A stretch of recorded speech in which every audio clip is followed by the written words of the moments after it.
नमस्कार, स्वागत है आपका। मैं हूं मनीषा गुप्ता। बात अब वहां करेंगे जहां पर काफ़ी स्ट्रॉन्ग हेडलाइन फिलहाल बनती हुई नजर आ रही है। ऐसा माना जा रहा है कि जो पराली जलाने वाले किसान हैं उनको शायद एमएसपी नहीं दी जाएगी। ये सूत्रों के हिसाब से खबर है कि केंद्र सरकार ने राज्यों को ऐसे किसानों पर कार्रवाई करने के निर्देश दिए हैं। नई व्यवस्था इसी साल से लागू भी हो सकती है। क्या ये करना संभव होगा और किन राज्यों पर इसका ज़्यादा असर होगा, इस पर बात करने के लिए हमारे साथ हैं former union agriculture secretary Siraj Hussain और rural flour mills federation of India के president Pramod Kumar S, basmati export development foundation APEDA के minister of commerce and industries government of India के principal scientist doctor Ritesh Sharma भी। आप सभी का कार्यक्रम में स्वागत है। पॉलिसी सेंस में सिराज जी पहले जानना चाहेंगे कि क्या ये करना संभव है। ऑफकोर्स जिस तरह से हरियाणा पंजाब में हम रबल जलता हुआ देखते हैं, जिसे हिंदी में पराली कहा जाता है, काफ़ी सारे निर्देश उस लिहाज से यहाँ पर दिए गए हैं। ये भी बात करने की बात की गई है कि इसका क्या यूज़ कर सकते हैं, लेकिन ये ऑफकोर्स सूत्रों के हिसाब से खबर है, लेकिन कहीं से तो खबर है और कॉन्वर्सेशंस भी इसके हिसाब से हो रही हैं कि जिन किसानों के खेतों में पराली जलाई जाएगी वो एमएसपी यहाँ पर नहीं मांग सकते। आप टू बिगिन विद इसे कैसे देखते हैं? देखिए, टेक्नोलॉजिकली अगर सैटेलाइट के जरिए ये पिन पॉइंट हो जाए कि किस फील्ड में पराली जलाई जा रही है तो इसको करना पॉसिबल है। ओके। सवाल ये है कि क्या टेक्नोलॉजिकली हम इतना एक्यूरेटली ये आइडेंटिफाई कर पाएंगे कि किस फील्ड में जलाई गई। दूसरी बात यह है कि इसका ज्यादा असर पंजाब पे होगा, हरियाणा पे कम असर होगा, क्योंकि हरियाणा ने काफी एफर्ट पिछले कई सालों में किए हैं पराली न जलवाने के लिए। तो पंजाब पे इसका ज्यादा असर होगा। मुझे लगता है कि ये एक इंडिकेटिव मेजर होगा, क्योंकि एक चीज हमें और भी याद रखनी चाहिए कि अगर हम पूरे साल का एवरेज लें या अगर हम खाली विंटर पीरियड का भी एवरेज लें तो पराली का जो कंट्रीब्यूशन है वो ऐसा नहीं है कि हमेशा बहुत मेजर कंट्रीब्यूशन है। जैसे अगर एनसीआर में हम देखते हैं तो डस्ट का एक बहुत बड़ा कंट्रीब्यूशन होता है, वेहिकुलर इमिशन का कैलकुलेशन है। आईआईटी कानपुर की अगर आप स्टडी देखें तो उससे ये बात क्लियर हो जाएगी। तो सिराज जी, इस खबर को आप कैसे देखते हैं? एक तो ऑफ कोर्स जिस तरह की रिपोर्ट्स हम आज यहाँ पर पढ़ रहे हैं, जो हमें आई हैं, वो ये कहती हैं कि इसरो की मदद से ये काम किए जाएंगे और किस एरिया में पिन पॉइंट किया जाएगा कि कहाँ पे जिसके खेत में जल रही है उसको एमएसपी नहीं मिलेगी। इवन इफ अगर ये हो जाता है, और जैसे आपने कहा कि पंजाब के ऊपर इसका ज़्यादा इम्पैक्ट हम आता हुआ देखेंगे, क्या ये एग्रीकल्चर मिनिस्ट्री की तरफ से आएगा, क्या ये राज्य सरकार की तरफ से आएगा? और जिस तरह से एमएसपी पे इतनी ज़्यादा बड़ी डिबेट हमेशा चलती रहती है, इसका किस तरह का असर देखेंगे हम? देखिए, इसका इम्प्लीमेंटेशन तो स्टेट गवर्नमेंट का फूड डिपार्टमेंट करेगा, क्योंकि फूड डिपार्टमेंट है जो प्रोक्योरमेंट करता है। तो अगर सैटेलाइट डेटा ये बता दे कि किस प्लॉट नंबर पे पराली जलाई गई है और वो डेटा फूड डिपार्टमेंट के साथ शेयर हो जाए तो जो प्रोक्योरिंग एजेंसी है वो कह सकती है। लेकिन जाहिर है कि इतनी बड़ी तादाद में किसान इन्वॉल्व हैं और गवर्नमेंट के लिए प्रोक्योरमेंट बहुत जरूरी है। आप देख रहे हैं कि इस साल भी जो वीट के प्रोक्योरमेंट के टारगेट्स हैं वो मीट नहीं हो रहे हैं। तो अब ऐसी स्थिति में गवर्नमेंट इसको कहां तक लागू करना चाहेगी ये तो वक्त ही बता सकता है। Okay Siraj ji, of course एक पॉइंट यहाँ पर फीजिबिलिटी का है, लेकिन दूसरा पॉइंट यहाँ पर पॉलिसी क्या ऐसी बनाई जा सकती है, दूसरा इन सेंस ऑफ पॉलिटिक्स भी है। इन दोनों तरीकों से कैसे देखेंगे आप इसे? नहीं, देखिए, ये बात तो पंजाब के किसानों को भी मालूम है और जो पंजाब की स्टेट गवर्नमेंट में उसको भी मालूम है कि ये प्रैक्टिस कोई अच्छी प्रैक्टिस नहीं है कि आप हर साल अपने जो इकोलॉजिकल रिसोर्सेज हैं उनको वेस्ट करें और एनवायरनमेंट को पोल्यूट करें। और ऐसा नहीं है कि खाली पोल्यूशन का असर दिल्ली पे ही हो रहा है। आईआईटी कानपुर की जो स्टडी हमने देखी थी बहुत ही अच्छा, आप कभी उनको इंटरव्यू करिए जो उनके प्रोफेसर साहब ने ये स्टडी करी है। यहाँ से लेके बंगाल तक इसका इम्पैक्ट है। पूरा नॉर्थ इंडिया इससे इम्पैक्टेड होता है और न सिर्फ पराली जलाने से बल्कि जो बाकी कंट्रीब्यूटर्स हैं उनसे भी इम्पैक्ट होता है। तो आप कह रहे हैं सिराज जी, पहले तो मुझे यही जानना था कि आप कह रहे हैं कि ये फीजिबल भी है और ये इसकी प्रोबेबिलिटी भी है कि ये होता हुआ नजर आएगा? हो सकता है। अब देखिए, ये तो एक पॉलिटिकल डिसीजन होगा, इतनी बड़ी तादाद में किसान हैं, लेकिन मैं समझता हूँ कि एक मैसेज के तौर पे ये कोई बुरी पॉलिसी नहीं होगी। क्योंकि अगर हमें डिस्करेज करना है तो ये एक मैसेज, एक अच्छा मैसेज और टाइमली मैसेज है। Fair point. सिराज जी, बहुत शुक्रिया साथ जुड़ने के लिए। हम जानते हैं कि आप इंडिया से बाहर हैं, और बहुत शुक्रिया ये समय लेने के लिए और इसके ऊपर रिएक्ट भी करने के लिए। तो अच्छा, ओके, फिजिबल है ये, यहाँ पर किया भी जा सकता है, और एक बहुत बड़ी चिंता भी है, जैसे सिराज जी भी कह रहे थे, काफ़ी सारी स्टडीज़ उस पे हुई हैं, और हम देखते हैं कि जितनी बार सर्दियाँ आती हैं, जिस तरह का इंडेक्स पोल्यूशन को लेकर हम दिल्ली और उसके आसपास के इलाकों में देखते हैं, ये कंसर्न काफ़ी सालों से यहाँ पर रही है। हम आपसे जानना चाहेंगे प्रमोद जी, कि जैसे सिराज जी भी कह रहे थे कि ज़्यादा इम्पैक्ट इसका पंजाब में आएगा, जो एक स्ट्रॉन्ग वीट एरिया है, यहाँ पर एमएसपी को लेकर ऑलरेडी चिंताएं हैं। अगर इस तरह की कोई पॉलिसी यहाँ पर बनाई जाती है, आप उसका क्या इम्पैक्ट देखेंगे खेती पर, एमएसपी पर, प्रोक्योरमेंट पर?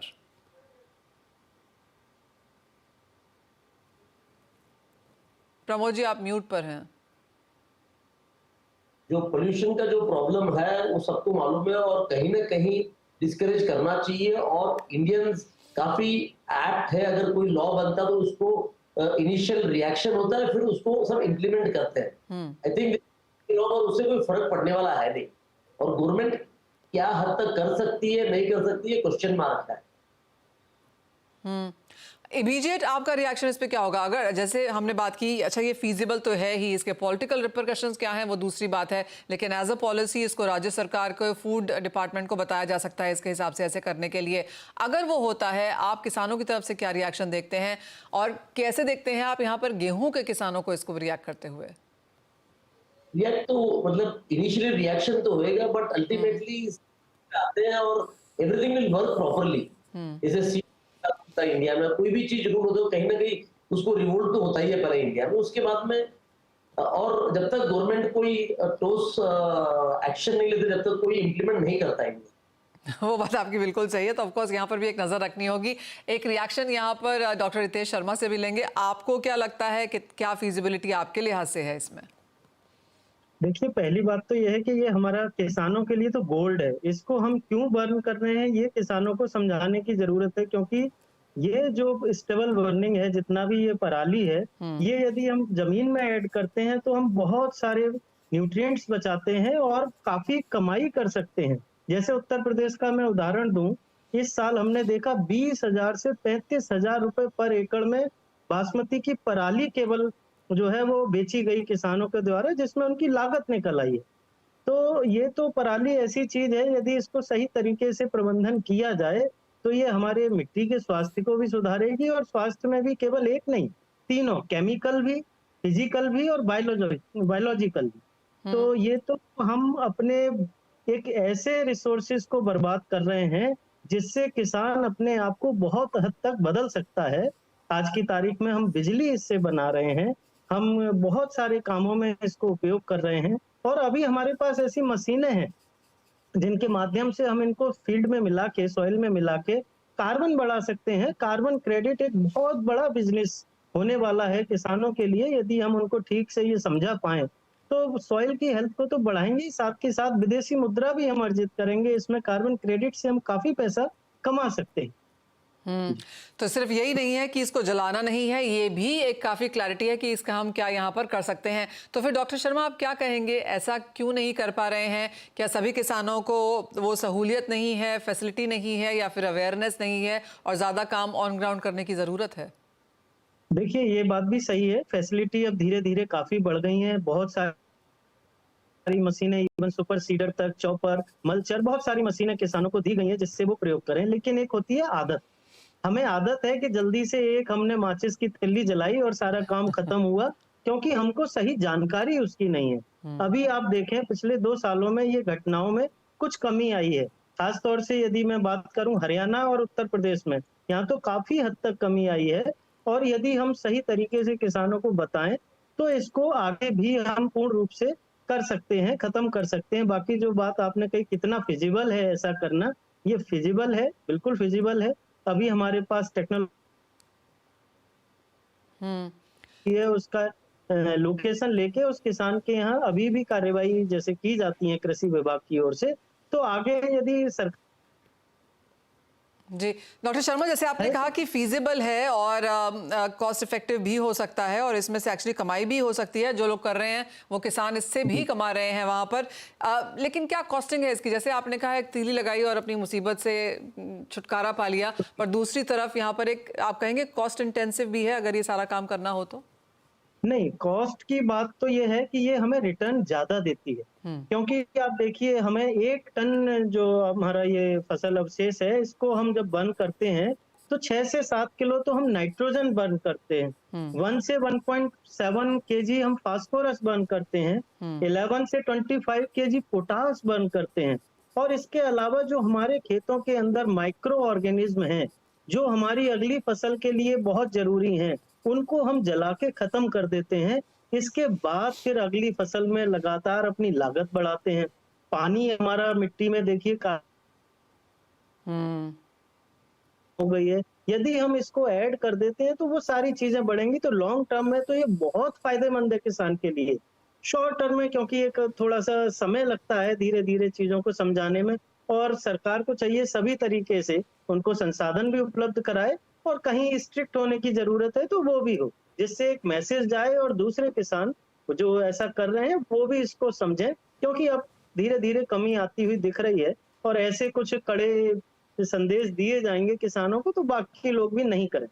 ऑलराइट, डॉक्टर रितेश शर्मा, आपने बहुत बेहतरीन तरीके से उसे वो समझाया है कि किस तरह से यहाँ पर काम हो सकता है और कैसे आगे इसको इन द पॉजिटिव की चेंज किया जा सकता है। तो ऑफकोर्स थोड़ा सा कड़ी तरीके से यहाँ पर बात की जाए, थोड़ा पनिशमेंट ऊपर शायद टंगाया जाए, तो यहाँ पर हम देखेंगे कि सही रास्ते यहाँ पर किसान पकड़ते हुए नजर आएंगे। प्रमोद जी, क्योंकि आप हमारे साथ हैं ही, एक सवाल आपसे भी लेना चाहेंगे और वो गेहूँ प्रोक्योरमेंट पे है। स्लो था, फिर अच्छे से बढ़ा, अब थोड़ा अटकता हुआ फिर नजर आया है। क्या सेंस है आप लोग की किस तरह की अब फसल बाजार में आ चुकी है और किस तरह की सरकारी प्रोक्योरमेंट हम आगे आता हुआ देखेंगे? प्रमोद जी, आप म्यूट पर हैं। सॉरी मतलब पहली बार देख रहे हैं जहां गेहूं का प्रोडक्शन बढ़ा है, मार्केट स्टेबल नहीं है, गवर्नमेंट का प्रोक्योरमेंट नहीं है, प्रोडक्ट का डिमांड नहीं। मतलब हमको समझ में नहीं आ रहा है कि मार्केट में माल आ भी नहीं रहा है, जबकि प्रोक्योरमेंट प्राइस ऊपर है, फिर भी सरकार को माल नहीं मिल रहा पूरा। तो या तो किसान होल्ड कर रहा माल या फिर लोकल ट्रेडर होल्ड कर रहा वहां पे। मतलब माल मार्केट में इजीली अवेलेबल नहीं है अभी आज की तारीख में। मनोज, ये प्रमोद जी हर जगह तो ऐसा नहीं है, किन किन स्टेट्स पे ज्यादा कंसर्न्स हैं? क्योंकि सरकार ने तो यहाँ पर बोनस भी अनाउंस किया हुआ है, तो आप कहेंगे पूरा क्रॉस प्रोड्यूसिंग स्टेट्स में ये इशू नहीं है, कुछ एक में है शायद? 6-6.5 लाख टन तक ही पहुंचा है गवर्नमेंट। एमपी 8 मिलियन टन का टारगेट था, अभी तक शायद 4.25 तक पहुंचे, लास्ट 2-4 दिन में बढ़ा है। और यूपी मिलियन टन का टारगेट है, अभी 0.6 मिलियन टन हुआ है। तो कहीं ना कहीं, और पंजाब हरियाणा में जिस स्पीड से प्रोक्योरमेंट आ रहा था, मतलब पंजाब हरियाणा तो हो ही जाएगा, बट द क्वेश्चन इज कि 26, मुझे लगता है कि 26 और 28 के बीच में प्रोक्योरमेंट रुक जाएगा। ओके, तो वो एक बेस्ट यहाँ पर फिगर बनती हुई नजर आ रही है कि सरकार की जो गेहूं की प्रोक्योरमेंट है, जहां पर उन्होंने 31 कहा हुआ है, वहां पे 26 से 28 के बीच में हम उसको अटकता हुआ देखेंगे। तो क्लियरली गेहूं को लेकर भी यहाँ पर सरकार की तरफ से क्या मैसेज आता है, किस तरह के फाइनल नंबर्स हम बनता हुआ देखते हैं, वो काफ़ी इंटरेस्टिंग रहेगा देखने के लिए। प्रमोद जी, बहुत शुक्रिया साथ जुड़ने के लिए। डॉक्टर शर्मा, आपका भी बहुत शुक्रिया साथ जुड़ने के लिए और वो तमाम चीज़ें हमें समझाने के लिए। लेकिन इसी के साथ एक ब्रेक का समय है, जब लौटेंगे तो जोड़ेंगे एसएमसी ग्लोबल सिक्योरिटीज़ की वंदना भारती को, उनसे जानेंगे ट्रेडिंग स्ट्रैटेजीज़।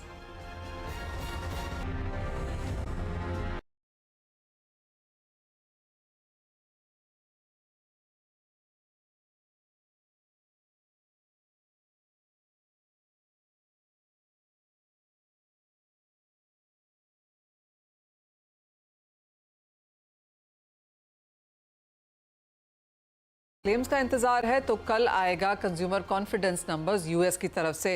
वंदना, इन दोनों ही डेटा पॉइंट्स के चलते अगर हम नॉन एग्री बाजार को देखें तो आपकी एक्सपेक्टेशंस क्या हैं और कैसे बनाएंगे आप स्ट्रैटेजीज?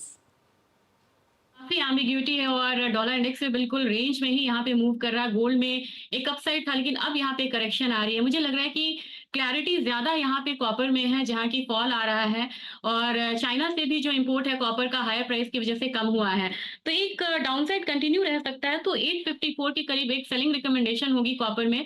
टारगेट है 845 का, स्टॉप लॉस यहाँ पे लगाना होगा 857 का। दूसरी कमोडिटी यहाँ पे क्रूड है, काफी सरप्राइजिंग डेटा आता है इन्वेंट्रीज लेवल पे, तो मेरे ख्याल से यहाँ पे एक अपसाइड रहेगा। 6650 के करीब यहाँ पे बाइंग रिकमेंडेशन रहेगी, 6700 का टारगेट होगा, स्टॉप लॉस लगाना होगा 6625 का। बहुत ज्यादा हायर साइड की उम्मीद नहीं है क्योंकि गैसोलिन स्टॉक्स काफी ज्यादा बड़े हैं, तो मुझे लग रहा है एक मार्जिनल बाय क्रूड ऑयल में है, और कॉपर में सेलिंग प्रेशर जो है वो कंटिन्यू हो सकता है। कल अक्षय तृतीया है, सोने चांदी पर कोई राय देना चाहेंगी वंदना कि किन लेवल्स पे लेना चाहिए, कैसे लेना चाहिए, कब तक होल्ड करना चाहिए, क्या एक्सपेक्ट करें? मुझे लग रहा है कि बहुत ज्यादा तो यहाँ पे कोई फॉल आने की उम्मीद नहीं है इस बार गोल्ड में। एक 70,000 का दायरा है, उसको ये ब्रीच नहीं कर रही है कमोडिटी, और इंटरनेशनल मार्केट में देखें तो $2270 एक स्ट्रॉन्ग सपोर्ट की तरफ यहाँ पे काम कर रहा है। तो मेरे ख्याल से अगर गोल्ड की बात की जाए तो अगर करेक्ट भी हो रहा है ये, तो 70,800 70,600 के करीब ये रुक जाएगी यहाँ पे गिरावट, और वहां पे फिर से बाइंग आएगी। तो इमीडिएट सपोर्ट की अगर बात की जाए तो मुझे लग रहा है कि ये 70,600 से लेके 70,700 तक है, और अपसाइड अगर आता है तो कहीं ना कहीं अपसाइड भी यहाँ पे 71,800 के करीब कैप्ट है। तो जो मेजर रेंज है यहाँ पे ट्रेडिंग का, कह सकते हैं कि 70,500 से लेके यहाँ पे 72,000 तक का 2,500 का एक रेंज है, उसमें ये कमोडिटी ट्रेड करेगी। लेकिन ओवरऑल ट्रेंड अभी भी फर्म है, तो डिप पे बाइंग करने की सलाह रहेगी, और कुछ करेक्शन आता है तो मेरे ख्याल से कल के दिन में एक फायदा मिल सकता है बायर्स को यहाँ पे। ऑलराइट, और उस फायदे का पूरा फायदा उठाना चाहिए उस गिरावट का, ताकि आप अक्षय तृतीया पे यहाँ पर सोना और चांदी, ज्वेलरी जिस तरीके से आपको यहाँ पर ले जानी हो खरीद सकें।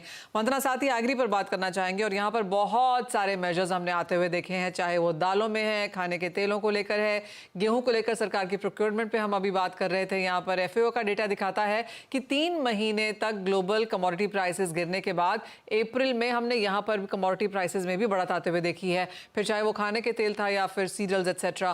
कैसे देखती हैं आप ओवरऑल पैक को, जहां पर आज मुनाफा वसूली का दौर है, यहाँ क्या करने की राय है? मुझे लग रहा है कि अगर ग्लोबल ब्रॉडर लेवल पे देखें तो यहाँ पे ऑयल सीड से मुझे बहुत ज़्यादा गिरावट नहीं लग रही है, और बहुत पहले मैंने कहा था, शेयर किया था कि CPO में मुझे बहुत तेज़ मूव यहाँ पे लग रही है। और अगर अभी बात की जाए तो मुझे लग रहा है कि स्पाइसेस काउंटर में, जीरा में हम लोगों ने लगातार एक डाउन साइड मूव आता हुआ देखा था, लेकिन 21,000 के करीब मैंने कहा था कि ये कमोडिटी सपोर्ट ले रही है, तो पोजिशनल बाई के चांसेस वहाँ पे काफ़ी ज़्यादा हैं। अगर बात की जाए जून कॉन्ट्रैक्ट की, तो मुझे लग रहा है फिलहाल में अगर कल के दिन में देखा जाए तो एक फॉल डीप हो सकता है यहाँ पे और भी ज्यादा। सेलिंग की मैं सलाह दूंगी यहाँ पे 25,000 के करीब सेलिंग रिकमेंडेशन रहेगी, 24,600 का टारगेट होगा, स्टॉप लॉस लगाना होगा 25,250 का। लेकिन किन्हीं को यहाँ पे शॉर्ट टर्म के लिए बाइंग करनी है तो मैं कहूंगी कि 24,500 के करीब करेक्ट होने का वेट करिए, वहां से आप बाय करिए। जो नेक्स्ट टारगेट इसमें आएगा जीरा में करीब 28,000 का आएगा, तो इस कमोडिटी में फिर से एक अपसाइड मूव है। लेकिन ग्वार काउंटर में मनीषा मुझे लग रहा है कि एक बार फिर से फॉल डीप हो सकता है, और ग्वार सीट में फर्दर हम कल एक सेलिंग प्रेशर आता हुआ भी देख सकते हैं। तो 5450 के करीब जून कॉन्ट्रैक्ट में सेलिंग रिकमेंडेशन रहेगी, 5400 का टारगेट होगा, स्टॉप लॉस यहाँ पे लगाना होगा 5415 का। ओके, वो तो सारी की सारी ट्रेडिंग स्ट्रेटजीज हैं यहाँ पर, लेकिन जाते जाते वंदना, आप अक्षय तृतीया पे क्या लेती हैं? मुझे बहुत अच्छा एक आइडिया आया है, ये गोल्ड बीन्स की बात यहाँ पे हो रही है, तो मुझे लग रहा है कि अगर कोई 1 ग्राम से या 0.5 ग्राम से भी यहाँ पे खरीद सकता है, तो विद योर पॉकेट मनी भी you can by this gold beans. तो ये न्यू कॉन्सेप्ट मुझे काफी अच्छा लगा है, तो हो सकता है कि ये एक अट्रैक्टिव ऑप्शन हो यहाँ पे। जी हाँ, तो कम से कम में भी अगर आपको खरीदना हो तो काफ़ी सारी कंपनीज हैं, काफ़ी सारे ज्वेलर्स हैं जो गोल्ड बीज जैसे प्रोडक्ट्स को यहाँ पर पुश कर रहे हैं। गोल्ड डिजिटल भी है, एक और तरीका जैसे आप यहाँ पर सोना खरीद सकते हैं। तो बजट में भी अगर सोना खरीदना चाहें, वो भी एक चीज़ है जहाँ पर हमने काफ़ी स्ट्रॉन्ग पुश यहाँ पर प्लेयर्स की तरफ से आता हुआ देखा है। बहुत शुक्रिया वंदना हमारे साथ जुड़ने के लिए। आपको भी अक्षय तृतीया की ढेर सारी शुभकामनाएं। जो सोना आप कर लें, आशा वही है कि आपके घर बहुत सारी समृद्धि लेकर आए, और यही आशा अपने सारे व्यूअर्स के साथ भी है। इसी के साथ एक ब्रेक का समय है, लौटेंगे तो लेकर आएंगे आवाज़ समाचार।